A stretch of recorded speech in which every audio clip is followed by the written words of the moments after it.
Good morning, everyone. This is Grand Admiral Ando Starsaber. I'm here to discuss a little bit about the Tatooine Galactic Challenge and how I managed to get the feat for fleet-footed, which is win after evading 10 attacks. It's very difficult. I may not do it within the expanse of this video because RNG is a huge factor in whether you can get that or not. But I'll go through a little bit of the setup and how to proceed into this fight and play through it a little bit just so you get the idea of what my thought strategy is to show you how I completed it on that one lucky turn. Give you some ideas how to proceed forward. May or may not be helpful, but hopefully it's helpful for you. Now, this is the squad setup I used. First of all, the one thing you want to do here is make sure that your Ray Jedi training and your BB-8 are as quick as possible. So what you want to do is put on most your God mods here to help them get through this. So I'm going to take off her normal mods, and I'm going to go ahead and assign her my Supreme Leader Kylo Ren mods. That will beef her up to pretty wicked speed here. She's up to 310. And same thing, BB-8. I'm going to go ahead and put the Hux mods on because that will take my current speed and bump it all the way up to 330. So as you can see, I've really cranked these two characters out because they're pretty clutch to this team. Han Solo, I got his normal crit damage, crit hit mods with a little bit of speed. 3PO and R2-D2 I didn't really do much with. So that's how you set up this team, and then it's just a question of controlling the battle space. That's really the hard part here.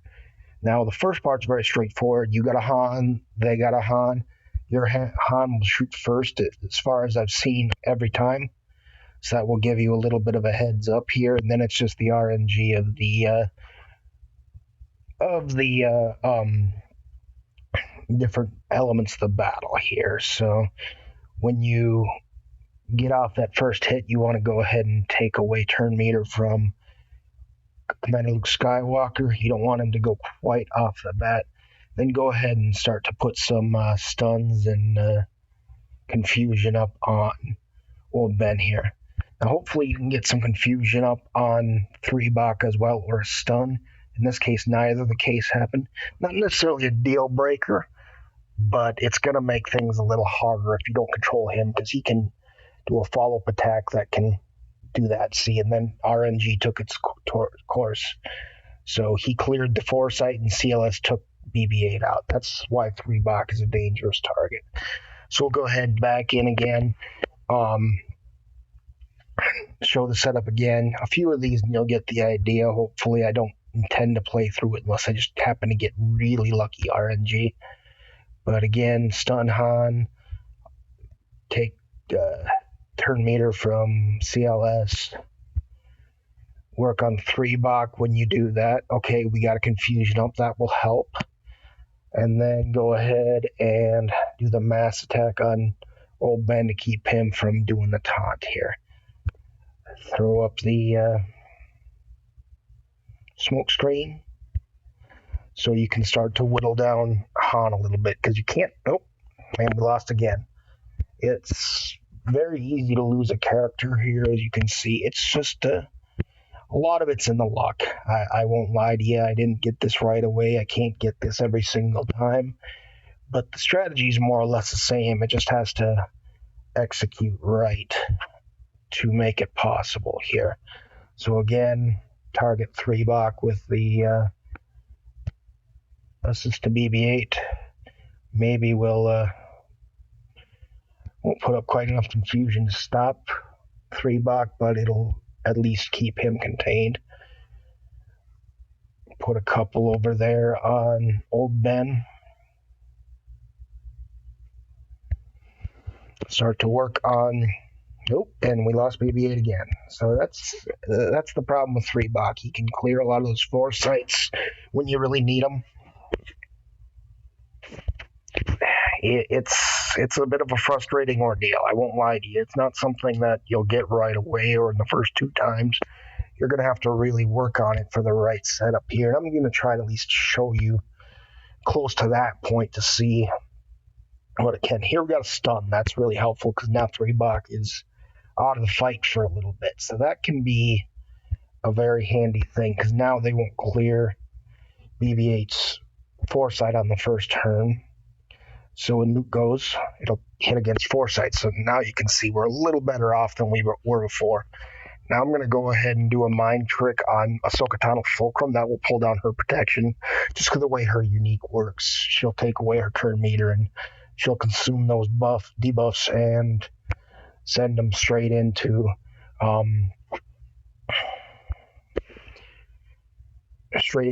eating her protection. What you don't want to do at this point if your unstealth is attack con, so his basic will go right through that foresight of yours, and in the case of if it counters, it'll counter you dead.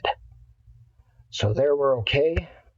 Gonna try to control the battle space a little bit more. Hopefully pull a stun here on Han. Okay.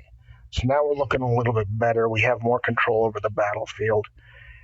Gonna go ahead and start to work Ahsoka Tano Fulcrum. She can also be attacked. Okay, they're cleared another foresight. That's always helpful. You always like to take advantage of that where you can. Okay, take a look at the battle space, see who a good mind trick target would be.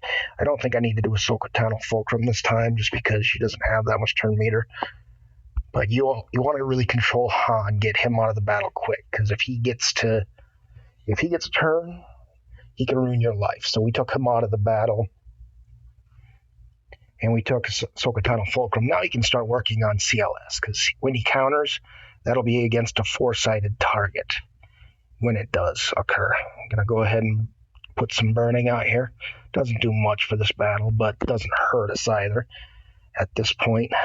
Just going to keep doing basics on Commander Luke Skywalker, try to get him to keep swiping away at that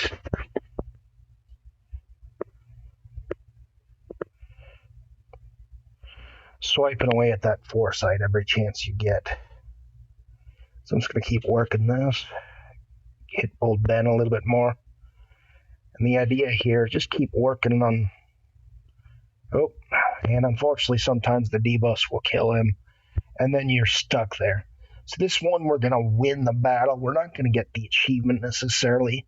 But now at least you're getting a good idea of what it takes. You just have to control the battle space and make sure, give them as many opportunities to clear that foresight, because every time you do that, you'll take up that evade, and if you get all 10 of them, that's what I happen to do.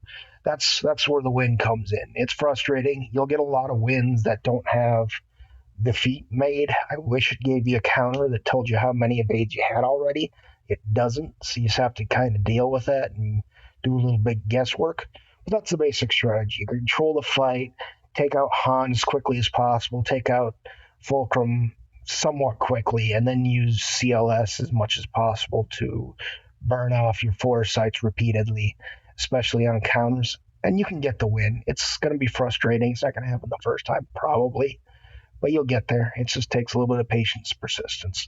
This is Grand Admiral Lando Starsaber, here to again show you that strategy I used, and I hope it works better for you.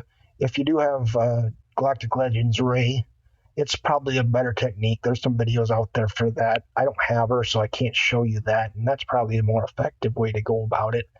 But feel free to try whatever works for you, and I hope you have success. It's Grand Admiral Lando Starsaber signing out.